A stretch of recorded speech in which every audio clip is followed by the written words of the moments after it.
안녕하세요. 오늘은 우리가 매뉴스크립트를 서밋을 했는데 불행하게도 그 매뉴스크립트가 리젝트가 되었을 때 우리가 취할 수 있는 선택지에 대해서 한번 이야기를 해보겠습니다. 교수님들은 뭐 이거를 다 잘 알고 계시고 논문을 많이 쓰시기 때문에 어떠한 선택지가 있는지 뭐 다 알고 있는 건데 오늘은 대학원생들, 저학년들 아직 논문을 서밋을 안 해봤거나 아직 경험이 많이 없는 학생들을 위해서 어떠한 선택지가 있는지에 대해서 한번 정리를 해보겠습니다. 우리가 크게 두 가지로 나눌 수 있을 것 같아요. 뭐냐면은 우리가 서밋을 했는데 에디터가 그냥 리뷰를 보내지 않고 그 소위 말하는 에디터 컷이라고 그러죠. 그 에디터가 레프리들한테 보내지 않고 그냥 바로 잘라버리는 거죠. 그러니까 이런 경우도 이제 최근에는 특히 좀 임팩트가 높거나 한 저널 같은 경우에 지면이 한정이 돼 있으니까 에디터들 입장에서도 이렇게 할 수밖에 없는 사정이 있죠. 그래서 이렇게 에디터 컷을 당하는 경우가 종종 있습니다. 그래서 이런 경우당 실제로 인덱스 리뷰를 가게 된 경우 그 에디터는 통과해서 실제로 레프리들한테 이 매뉴스크립트가 간 거죠. 그 레프리들이 보고 레프리 리포트가 이제 에디터한테 온 거죠. 그래서 에디터가 그것을 보고 리비전을 하라고 할 수도 있고 혹은 리젝트를 할 수도 있는 거죠. 그러니까 이 경우는 리비전을 하라고 한 게 아니라 그냥 리젝트를 하게 된 경우죠. 그래서 이 두 가지 경우를 이제 생각할 수 있죠. 그러니까 리뷰 없이 에디터가 그냥 잘랐을 경우, 즉 리뷰어 카멘트가 없는 경우, 그리고 리뷰어한테 갔는데 그 카멘트가 별로 에디터가 볼 때 좋지 않아 가지고 에디터가 리젝트를 한 경우. 이렇게 두 경우를 나눠볼 수가 있습니다. 그럼 먼저 리뷰 없이 리젝트가 되었을 경우에는 이제 우리가 생각할 수 있는 게 먼저 다른 저널에 투고해야 되겠죠. 그 저널에서는 리젝트 됐으니까. 당연한 거고. 근데 너무 이게 그 결정이 도저히 말이 안 된다. 리뷰는 꼭 받아봤으면 좋겠는데 에디터가 리젝트를 해버리니까 도저히 이게 말이 안 된다라고 생각이 들면 이제 우리가 취할 수 있는 것 중에 하나가 이제 어필을 하는 거죠. 어필. 그런데 확률이 매우 낮죠. 제 경험상 한 10번 정도 어필했으면 한 번 정도 받아들여지는 경우가 있죠. 근데 그 어필을 할 때는 이제 처음에 서미션 할 때에 비해서 뭔가 다른 뭔가를 굉장히 많이 써야 되겠죠. 그러니까 처음에 서미션 할 때 커버레터에서 쓰지 못했던 뭔가 여하튼 굉장히 힘들죠. 이게 확률적으로 매우 낮다. 그래서 많은 경우에 이게 시간 낭비가 될 가능성이 많은 거죠. 그럼에도 불구하고 너무 억울하다. 그러면 이제 물론 이렇게 어필을 할 수 있겠죠. 그럼 어필 레터를 써서 에디터한테 보내는 거죠. 이게 리젝트가 됐는데 리뷰도 없이 리젝트가 됐는데 말이 안 된다. 뭐 이런 이유로 이걸 꼭 한 번 더 컨시더 해달라. 한 번 더 이것을 한번 고려해달라. 뭐 이런 식으로 해서 이제 보내야 되는 거죠.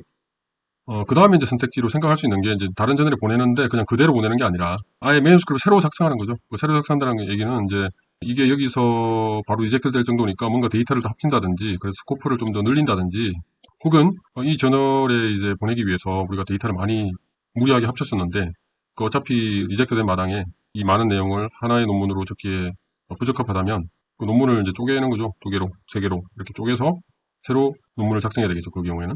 여하튼 리뷰 없이 리젝트 되었을 경우 우리가 취할 수 있는 선택지는 이렇게 세 가지가 있을 것입니다. 그 다음에 이제 리뷰를 받고 리젝트 됐을 경우 그 리뷰를 받고 이제 리젝트 됐을 경우에는 그러면 이제 리뷰어 카멘트가 있겠죠. 그 리뷰어 카멘트를 이제 읽어보고 아마도 이제 리뷰어 카멘트가 부정적인 내용이 많았겠죠. 그러니까 에디터가 보고 이건 도저히 안 되겠다.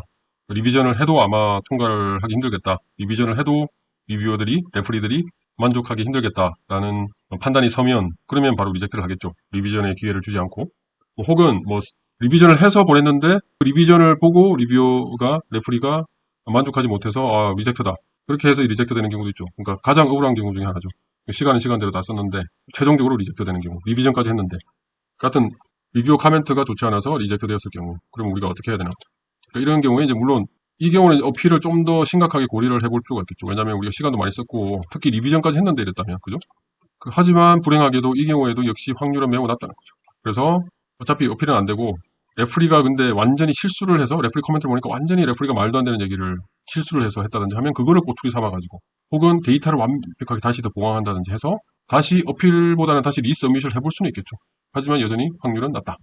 그리고 이제 두 번째는 다른 저널에 투구하는 거죠. 다른 저널에. 당연한 거죠. 그 전에 안 됐으니까 다른 저널에 투구하는 거죠. 근데 이 경우에 우리가 이제 취해야 되는 게 지금 레프리 코멘트가 왔잖아요. 그죠? 그러면 이 경우에 이 레프리 코멘트를 물론 이 똑같은 저널에 우리가 다시 보내지 않겠지만 그래서 이 똑같은 레프리가 우리가 이 다른 저널에 보낸 우리의 이 논문을 새로 볼 확률이 낮겠지만 그럼에도 불구하고 똑같은 레프리가 볼 확률이 있잖아요. 그러니까 그런 것도 다 고려를 하고 또 레프리 코멘트들을 우리 읽어보면 뭐 그 얘기는 제가 나중에 또 다시 기회가 되면 하겠지만 도움이 안 되는 것들도 있지만 또 도움이 되는 것들도 있잖아요. 그러니까 그런 것들을 다 고려를 해서 매뉴스크립트를 수정을 해서 투고를 하는 게 낫겠죠. 그러니까 이 A라는 저널에 우리가 처음에 보냈을 때에 매뉴스크립트이 있다고 치면 그냥 그 매뉴스크립트 리젝트 됐다고 해서 그냥 그대로 안 고치고 다시 B라는 저널에다가 그냥 이렇게 보내는 게 아니라 우리가 좀 수정을 한 다음에 보내야 된다. 그래서 우리 랩 같은 경우에는 아예 리비전을 한다고 생각하고 수정을 해요. 아예 리비전을 한다. 그래서 아예 리스판스 레터를 만든다는 생각으로 리스판스 레터까지 만들어서 어떻게 우리가 레프리 코멘트를 어떻게 반영할 수 있을지 그런 것들을 다 생각한 다음에 리비전을 하는 거죠. 리비전을 하지만 이제 A라는 저널을 안 받아줄 테니까 이제 다시 다른 저널에다가 보낸다는 생각으로 투고를 하는 거죠. 그 다음에 이제 생각할 수 있는 게 마찬가지로 이제 매뉴스크립트 아예 새로 작성하는 거죠. 이제 새로 작성한다는 의미가 뭔가 레프리 코멘트를 보니까 이대로는 안 될 것 같다라고 하면 이제 데이터를 더 보강한다든지, 그죠? 스코프를 더 늘린다든지, 아니면 스코프를 좀 다르게 한다든지, 아니면 포커스를 좀 다르게 한다든지, 논문의 어떤 포커스를 다른 쪽으로 한다든지, 아니면 우리가 이 저널에 보낼 때는 데이터를 너무 많이 넣은 문제였는데, 그래서 포커스가 너무 분산됐었는데, 그걸 이제 우리가 쪼개서 논문을 여러 개를 쓴다든지, 혹은 다른 프로젝트 있으면 다른, 그래서 이 안에 이 처음에 A라는 저널에 보낼 때에는 우리가 어떤 크게 두 가지의 스코프를 가지고 보냈었는데, 지금 이제 리젝트가 됐으니까, 그래서 이 그룹에서 또 일어나고 있는 또 다른 여러 가지 프로젝트들이 있잖아요. 그러면 혹시 요거랑 요런 거랑 합쳐서 스코프를 다르게 할 수는 있지 않을까? 요거랑 요거랑 이런 식으로 합치면 뭔가 또 다른 포커스를 우리가 줄 수 있지 않을까? 그런 식으로 여러 옵션들을 생각할 수가 있겠죠. 여하튼 이런 경우는 아예 새로 작성을 하게 되는 상황이 되는 거죠. 물론 뭐 원래 썼던 매뉴스크립트 완벽하게 날리는 게 아니라 그 안에 있는 내용을 그대로 어느 정도 리사이클 하게 되겠지만, 물론 이런 경우에도 레프리 코멘트를 우리가 충분히 고려를 해야 되겠죠. 그래서 오늘 살펴본 거는 매뉴스크립트가 리젝트 되었을 때 취할 수 있는 선택지들에 대해서 살펴보았습니다. 그게 리뷰 없이 리젝트 됐을 경우, 리뷰를 받은 후에 리젝트 됐을 경우 이렇게 우리가 살펴보았습니다. 너무 당연한 얘기지만 저학년들은 이거를 또 잘 모를 수가 있기 때문에 오늘 한번 얘기를 해봤습니다.